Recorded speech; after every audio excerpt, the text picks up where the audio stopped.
Shalom, Bapak Ibu Saudara-saudara terkasih dalam Yesus Kristus. Hari ini, hari Selasa tanggal 10 Maret 2026, kita akan mendengarkan renungan pagi dari HKBP Denpasar. Kita bernyanyi.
Kita berdoa.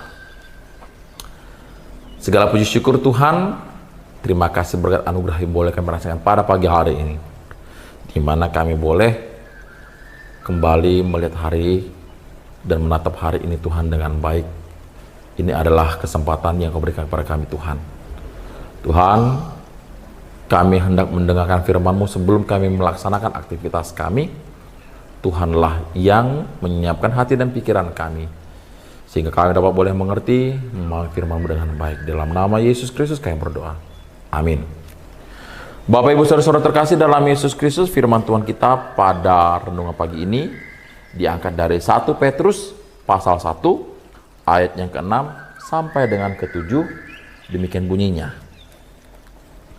Bergembiralah akan hal itu, sekalipun sekarang ini kamu seketika harus berduka cita oleh berbagai pencobaan. Maksud semuanya itu ialah untuk membuktikan kemurnian imanmu yang jauh lebih tinggi nilainya daripada emas yang fana yang diuji kemurniannya dalam api, sehingga kamu memperoleh puji-pujian dan kemuliaan dan kehormatan pada hari Yesus Kristus menyatakan dirinya kembali. Demikianlah pembacaan firman Tuhan. Bapak Ibu, saudara-saudara terkasih dalam Yesus Kristus, dalam firman ini adalah firman yang ingin memberikan penguatan kepada kita, penghiburan kepada kita. Kenapa?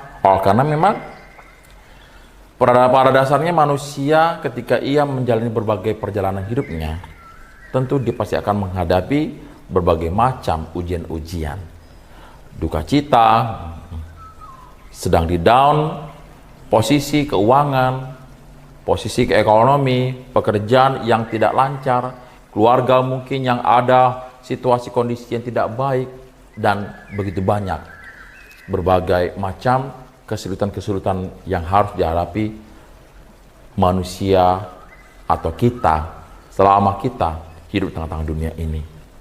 Oleh karena itu, firman ini mengajak dan mengajar kepada kita dan menyampaikan kepada kita, memberikan suatu penghiburan dan penguatan. Dikatakan di ayat 6, bergembiralah akan hal itu. Kenapa? Karena dengan adanya berbagai macam kesulitan tersebut, ternyata amang inang saudara-saudara terkasih, itu adalah sebuah jalan atau alat untuk mengasah, menguatkan, menempah iman kita, agar kita boleh semakin kuat menghadapi perjalanan hidup kita kembali dalam hari-hari yang akan kita lalui ke depannya. Sama seperti halnya diperbandingkan dua anak yang hidup di dalam kehidupan yang baik-baik aja, semuanya sudah tersedia, dibandingkan dengan anak yang mungkin semuanya dia harus berusaha dari nol. Dia harus kerja keras sendiri supaya mendapatkan apa yang diinginkan. Ketika mereka dilepas dan berjuang di luar dari zonanya masing-masing, siapa yang lebih kuat? Anak yang dimanjakan atau menerima segala sesuatunya dengan baik, dengan lancar, atau dibandingkan dengan anak yang harus berjuang baru mendapatkan apa yang diinginkan? Tentu anak yang harus berjuang, berproses untuk mendapatkan apa yang diinginkan, itulah yang lebih kuat. Kenapa? Karena dari situ dia banyak belajar untuk melihat kesempatan-kesempatan untuk dia ambil. Dia belajar untuk melihat jalan mana yang harus ia tempuh. Dia belajar bagaimana untuk menguatkan hati dan pikirannya, menguatkan dirinya, menguatkan supaya ia semakin tabah untuk menjalani kehidupannya, menguatkan dirinya agar ia bisa sabar menunggu sesuatu. Dibandingkan dengan anak yang lahir atau yang selalu dipenuhi kebutuhannya dengan tepat waktu, tanpa dia harus bekerja keras, sudah ada disediakan oleh orang tuanya, maka dia akan menjadi anak yang dalam kutip disebut oleh orang-orang sekitar atau kita sendiri mengatakan anak manja, ya. Bisa dikatakan disebut menjadi anak manja yang tidak bisa berdikari sendiri atau berjuang dengan diri sendiri. Nah, seperti juga amang inang dalam kehidupan kita masing-masing saat ini. Jadi, jangan kita langsung pitor madele kita, langsung kita mengeluh ketika kita menghadapi situasi atau hari yang menurut kita begitu banyak kesulitan-kesulitan yang harus kita lalui.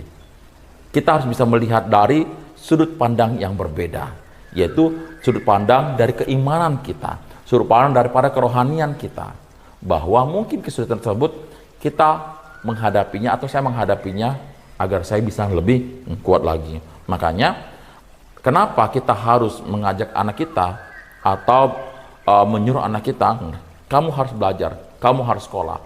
Kita harus pulang sekolah, dia harus les lagi, ya, sampai rumah harus sore atau malam. Artinya dia harus kita ajak atau mengajar dia untuk belajar dengan lebih baik lagi, belajar dengan lebih banyak lagi, karena kita tahu bahwa kedepannya untuk menggapai sesuatu hal yang diinginkan atau dicita-citakan tidak semudah membalikkan tangan. Maka kita harus mendidik mereka, mengajak mereka, mari persiapkan dirimu. Apapun kesulitan yang kamu hadapi sekarang akan membawa kebaikan ke depan kalau kamu bisa melewati semua. Jadi anak-anak mereka harus belajar supaya kita berharap dia bisa menjadi seseorang yang cemerlang ke depan. Nah, demikian juga Tuhan kepada kita. Walaupun ada kesulitan-kesulitan yang kita hadapi dan Tuhan membiarkan kesulitan itu terjadi dalam kehidupan kita, bukan berarti Tuhan tidak mengasihi, bukan berarti Tuhan tidak mendengarkan kita, bukan berarti Tuhan tidak memperhatikan kita. Tuhan selalu siap sedia menampung atau menopang kita ketika kita jatuh. Tuhan selalu siap sedia memberikan kemampuan kepada kita untuk melewati apa yang sulit. Tuhan tidak memberikan hari semuanya baik-baik saja. Tuhan membiarkan kesulitan itu terjadi, tetapi yang Tuhan lakukan adalah Dia siap sedia memegang, memeluk hidup kita agar kita tidak terlalu jauh ketika kita jatuh. Kalau kita memang benar-benar bersandar kepada Tuhan. Seperti dikatakan dalam firman ini mengatakan kepada kita di dalam ayat 7. Maksud semuanya itu ialah untuk membuktikan kemurnian imanmu yang jauh lebih tinggi nilainya daripada emas yang fana. Emas bisa hilang dengan sekejap mata. Tapi ketika iman sudah kuat, maka iman itulah menjadi jembatan kita untuk bertemu kepada Tuhan dan hidup bersama Dia nantinya di tempatnya yang sudah dikuduskan, yang sudah disediakan bagi orang-orang yang kuat di dalam imannya kepada Dia. Jadi mari amang inang menjalani hidup ini, jangan lihat pada hari ini, jangan lihat pada hidup kita tengah-tengah dunia ini, tapi lihatlah, tataplah untuk masa depan kita. Sebagaimana anak-anak kita ajarkan, jangan lihat kerja kerasmu atau jangan lihat kesulitanmu pada hari ini, tapi lihatlah bagaimana nanti cita-citamu atau masa depanmu.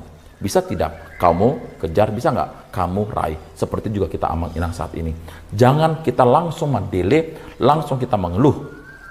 Tapi kita harus hadapi semuanya untuk demi menggapai masa depan, keinginan kita hidup bersama dengan Yesus Kristus Tuhan kita. Jadi Amang Inang, semangatlah. Teruslah berseru-seru, berdoa kepada Tuhan agar Tuhan memampukan kita dan selalu bersyukur dengan nafas kehidupan yang Tuhan berikan pada kita, dengan hari-hari apapun yang kita hadapi.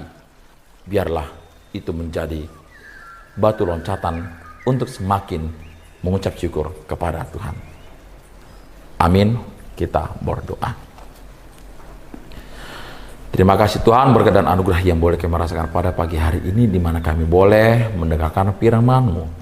Firman-Mu yang kembali membuka hati dan pikiran kami bahwa hidup untuk bersama dengan Engkau Tuhan kelak harus melewati berbagai macam perjalanan yang mungkin menurut kami itu adalah sulit. Tetapi kami adalah anak-anak-Mu.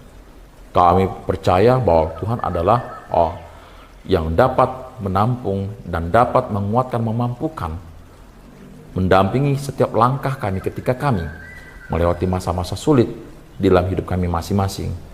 Tuhan, semua itu adalah ujian-ujian iman kami agar kami boleh sampai kepada cita-cita sebagai orang Kristen, sebagai orang beriman, yaitu hidup bersama Engkau ya Bapa di rumah-Mu yang baka. Tuhan, mari Engkaulah yang selalu mencurahkan Roh-Mu yang kudus untuk menemani kami, untuk memberikan kepada kami hikmat dan pengajaran sesuai dengan kehendak-Mu saja. Berkatilah aktivitas pekerjaan kami saat ini. Apabila ada kesulitan yang kami hadapi, Tuhan, tolong Tuhan untuk membantu kami, untuk memberikan kepada kami pencerahan hati dan pikiran supaya kami dapat boleh mengerjakan pekerjaan dengan baik. Dan berkatilah anak-anak kami, keluarga kami, agar mereka boleh hidup bersama dengan kami, hidup dalam sukacita, hidup dalam kebaikan firman-Mu. Inilah Bapa, doa dan permohonan kami. Dalam nama Yesus Kristus kami berdoa dan mengucap syukur. Amin. Bapak Ibu Saudara-saudara terkasih, demikianlah renungan kita pada pagi hari ini. Oleh karena itu, tetaplah semangat dan teruslah bersyukur, tersenyumlah selalu dalam hidup kita masing-masing. Horas.